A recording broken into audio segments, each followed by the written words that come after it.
ñu ngi lay ñaan nga abonné bës cloche notification bi ngir lépp luñ fi dugal nga mën kaa am ci saa si fépp foo nekk ci réew mi bitim réew. asalaamaaleykum wa rahmatullah yéen mbokki jullit di mbokki taalibe yi ñu ngi leen di ziar di leen jaajëfal ci topp ngeen ñi topp fii ci Khelcom Vision.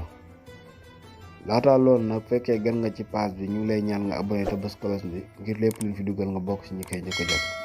ñu dikk ak yéen ci naafila guddi juróom-ñeenteel gi ci weeru koor gi. ñeenti raakaa la kon ñaari sërmal lay doon nga teg ci faatiha benn yoon tabbat yadaa ñetti yoon lixlaasi benn yoon kon loolu mooy naafila gi.